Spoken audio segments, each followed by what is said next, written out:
ఓం వసుదేవసుతం దేవం కంసచాణూరమర్దనం దేవకీ పరమానందం కృష్ణం వందే జగద్గురుం.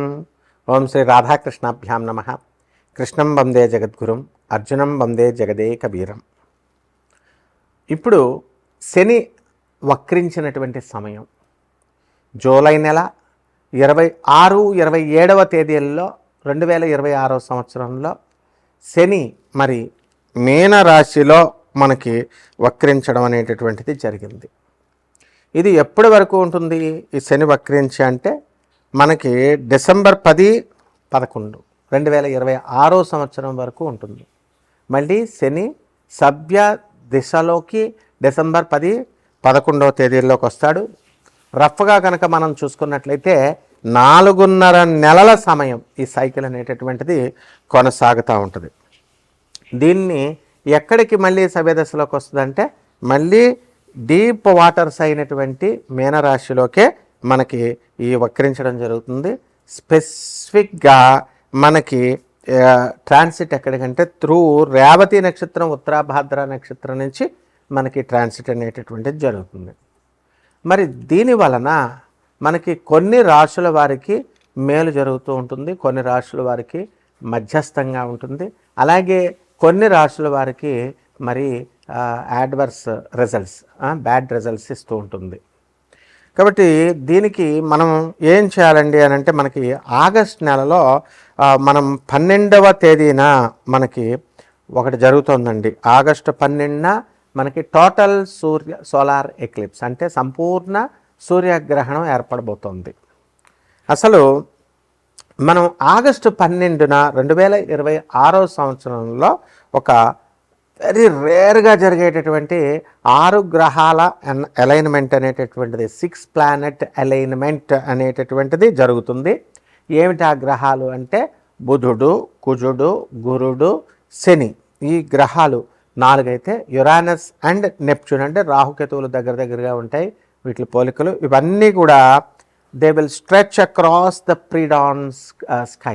మొత్తం అంతా కూడా ఒకే ఆర్చ్ లాగా వస్తుందన్నమాట.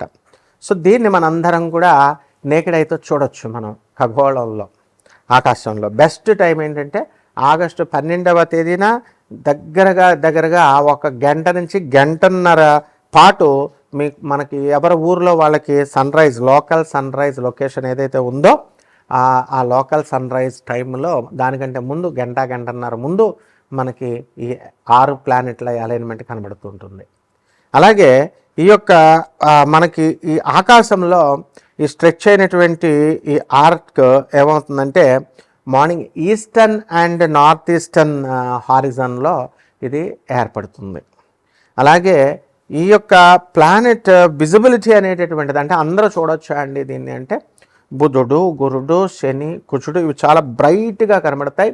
అండ్ మామూలు కళ్ళతో ఏ విధమైనటువంటి ఎక్విప్మెంటు, ఏ పరికరాలు అవసరం లేకుండా క్లియర్ స్కైస్, ఆకాశాలు కనుక కరెక్ట్గా ఉన్నట్లయితే దాంట్లో మనం చూడొచ్చు.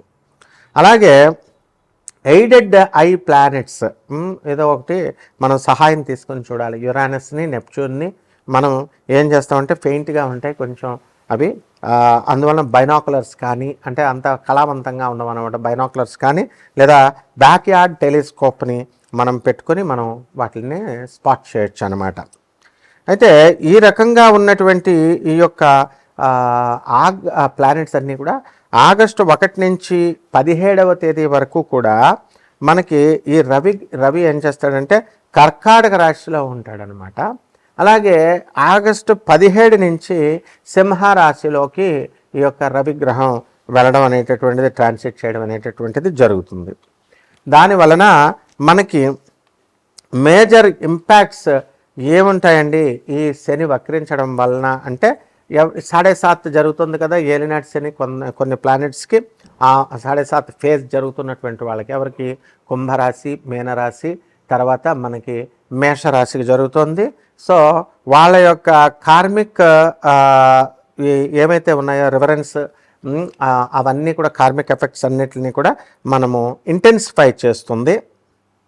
ఆ తర్వాత మనకి రెస్పాన్సిబిలిటీస్ని కూడా మనకి బాధ్యతల్ని పెంచుతుంది. కార్మిక్ రివ్యూస్ని తర్వాత వీటి యొక్క రెస్పాన్స్ బాధ్యతల్ని కుంభరాశి వారికి, మీనరాశి వారికి, తర్వాత మేషరాశి వారికి జరుగుతుంది. తర్వాత దయా ఫేజ్ అనేటటువంటిది జరుగుతుంది. అదేమిటంటే సింహరాశిలో అండ్ ధనుస్సు రాశి వాళ్ళకి వీళ్ళ యొక్క ఎవరికైతే జరుగుతుందో వాళ్ళందరూ కూడా శనీస్ వాళ్ళ దశలు జరుగుతున్నాయో, సో ఈ యొక్క స్క్రూటినీ జరుగుతుంది, శని స్క్రూటినీ. దానివల్ల ఎక్స్ట్రా కాషన్ ఫైనాన్సెస్లో కానీ, ధన విషయాల్లో, తర్వాత వర్క్ ప్లేస్ చోట స్ట్రెస్, ఇలాంటి విషయాల మీద ఎఫెక్ట్ అనేటటువంటిది పడుతుంది వీటి వల్ల. అలాగే బెనిఫిట్ అయ్యేటటువంటి రాశులు ఏమైనా ఉన్నాయి అని అంటే మనకి మేషరాశి, వృషభ రాశి, సింహరాశి, తులారాశి, మీనరాశి వారికి అందరికీ కూడా బ్రహ్మాండమైనటువంటి లాభాలు జరుగుతాయి. అలాగే మనకి ప్లానెటరీ ట్రాన్సిట్స్ జరుగుతున్నాయి. అది ఎవరికైతే దీనివల్ల గజకేసరి, గజలక్ష్మి యోగాలు, అలాగే బుధాదిత్య యోగాలు, ఇలాంటి యోగాలు ఎవరికైతే ఉన్నాయో వాళ్ళందరికీ కూడా ఈ యొక్క అన్లాక్ చేసి మొత్తము పాజిటివ్ షిఫ్ట్స్ వచ్చేలాగా వీళ్ళకి చేయడం జరుగుతుంది. ఈ రాశి వాళ్ళందరికీ కూడా ఎవరికైతే బుధాదిత్య యోగాలు, గజకేసరి యోగాలు వచ్చినాయో ఇంకా ఎక్కువ పెంచడం అనేటటువంటిది జరుగుతుంది. కాబట్టి మనము ఈ శని, ఏలినాటి శని అని అనగానే మొత్తం అందరూ కూడా భయపడతా ఉంటారు. అలాగే శని వక్రించినప్పుడు భయపడతా ఉంటారు. కానీ కొన్ని రాశుల వారికి ఏలినాటి శని సమయాల్లో కూడా మనకి ఈ యొక్క శని వక్రించిన సమయాల్లో కూడా మనకి మంచి జరుగుతూ ఉంటుంది. ఇప్పుడు ఈ యొక్క మైనస్ ఇంటూ మైనస్ ప్లస్ అవుతుంది ఫార్ములా. అందువలన ఎవరికైతే ఈ యొక్క శని మనకి బాగుండలేదో అటువంటి వాళ్ళకి శని వక్రించినప్పుడు, క్రూర గ్రహాలకి ఆ వక్రించినప్పుడు శుభ ఫలితాలు ఇస్తాయి. మైనస్ ఇంటూ మైనస్, అసలే శని ఏలినాటి శని జరుగుతుంది అనుకోండి, ఆ ఏలినాటి శని సమయంలో మళ్ళీ ఈ యొక్క వక్రించడం, మైనస్ ఇంటూ మైనస్ ఏమవుతుంది, ప్లస్ అవుతుంది. అందువలనే మనకి కొన్ని రాశుల వారికి కొన్ని సందర్భాలలో మనకి ఏలినాటి శని కాదు, అర్ధాష్టమ శని, మనకి ఈ యొక్క వృశ్చిక రాశి వారికి అర్ధాష్టమ శని జరుగుతుంది. అలాగే సింహరాశి వారికి అష్టమ శని జరుగుతుంది. సో ఈ రాశుల వారికి అందరికీ కూడా మనకి minus into minus formula apply అయ్యి కొంచెం శుభాలు జరుగుతాయి. కాబట్టి ఇవన్నీ కూడా గోచార రీత్యా మనం చెబుతున్నాము. కోటాను కోట్ల మంది కామన్ ప్లాట్ఫామ్ మీద మీ వ్యక్తిగత జాతకాలలో మీకు ఎవరికైతే ఈ సాఫ్ట్వేర్ ఉద్యోగాలు చేస్తున్నటువంటి వాళ్ళకు ఉద్యోగాలు పోయినాయో లే ఆఫ్ల వల్ల, అటువంటి వాళ్ళకందరికీ మళ్ళీ ఉద్యోగాలు తిరిగి వస్తాయా, రావా, వివాహాలు అవుతాయా, అవవా, చాలా సంవత్సరాల నుంచి ఫైనాన్సెస్ ఇన్వెస్ట్మెంట్స్ మనం పెట్టుబడి పెట్టి ఉంచాము, అప్పులు ఇచ్చి ఉన్నాము, ఆ అప్పులన్నీ కూడా వస్తాయా, రావా, ఇవన్నీ కూడా వ్యక్తిగత జాతకాలను బట్టే చెప్పాలి. కాబట్టి ఇటువంటి వాళ్ళందరూ కూడా కావలసినటువంటి వాళ్ళు మరి అందరూ కూడా మనకి కాంటాక్ట్ చేయొచ్చు. దాని ద్వారా మనం వాళ్ళందరికీ కూడా చెప్పడం జరుగుతుంది. కొన్ని వాళ్ళకి కావాల్సినటువంటి రెమెడీస్ అన్నీ కూడా మనం చెప్పడం జరుగుతుంది. మిథున రాశి, ఈ మిథున రాశి వారికి శని వక్రించి మరి ఈ యొక్క ఫేజ్లో మిథున రాశి వారికి మీడియంగా ఉంటుందన్నమాట. అలాగే ఈ మిథున రాశి వారికి అందరికీ కూడా మనము ఆర్థికంగా గత నెల కంటే కూడా ఈ నెలలో కొంచెం తగ్గడానికి ఇన్కమ్స్ అనేటటువంటివి అవకాశాలు ఉన్నాయి. అలాగే మోకాళ్ళ నొప్పులు, తలనొప్పులు, మెడ నొప్పులు, ఇలాంటి ప్రాబ్లమ్స్ రావడానికి అవకాశాలు ఉన్నాయి. అలాగే అగ్రెసివ్గా మీరు బిహేవ్ చేయడము, దూకుడు స్వభావంతో కొంచెం వెళ్ళడము అనేటటువంటిది జరుగుతుంది. అలాగే కాలికేస్తే మెడకేసేటటువంటి మిథున రాశి వాళ్ళు దూకుడు స్వభావంతో వెళ్ళడం వల్ల వీళ్ళకి నిజంగా ప్రశంసలు, దండాలు పెట్టాలి మనం. ఎందుకంటే కొంచెం తేలుస్తారనమాట వర్క్ విషయాల్ని. అదేవిధంగా ఈ యొక్క ఎక్స్పోర్ట్స్, ఇంపోర్ట్స్ బిజినెస్లు అనేటటువంటివి బ్రహ్మాండంగా వీళ్ళు చేయడం అనేటటువంటివి జరుగుతాయి. విదేశాలకి వెళ్ళాలి అని అప్లికేషన్స్ పెట్టుకున్నటువంటి వాళ్ళు వీసాలు, పాస్పోర్ట్లు ఇవన్నీ కూడా సక్సెస్ అయ్యి వీళ్ళు కూడా విదేశాల్లో వెళ్ళడం జరుగుతుంది. అక్కడ విదేశాలలో ఆల్రెడీ వర్క్ చేస్తున్నటువంటి వాళ్ళందరికీ కూడా ప్రమోషన్స్ రావడానికి అవకాశాలు ఉన్నాయి. అదేవిధంగా ఎక్కడ అసలు ప్రమోషన్ సంగతి దేవుడు ఎరిగండి గురుగారు, ముందు ఉద్యోగాలు పోయినటువంటి వాళ్ళ పరిస్థితి ఏమిటి అనేటటువంటి వాళ్ళు ఉన్నారు లే ఆఫ్ల్లో. అటువంటి వాళ్ళకి ఉద్యోగాలు రావడం, పార్ట్ టైం ఉద్యోగాలు రావడం ఇలాంటివి జరుగుతాయి. ఇక రైతుల విషయం దగ్గరికి వచ్చేసరికి మనకి రాహువు కుంభరాశిలో ఉన్నాడు.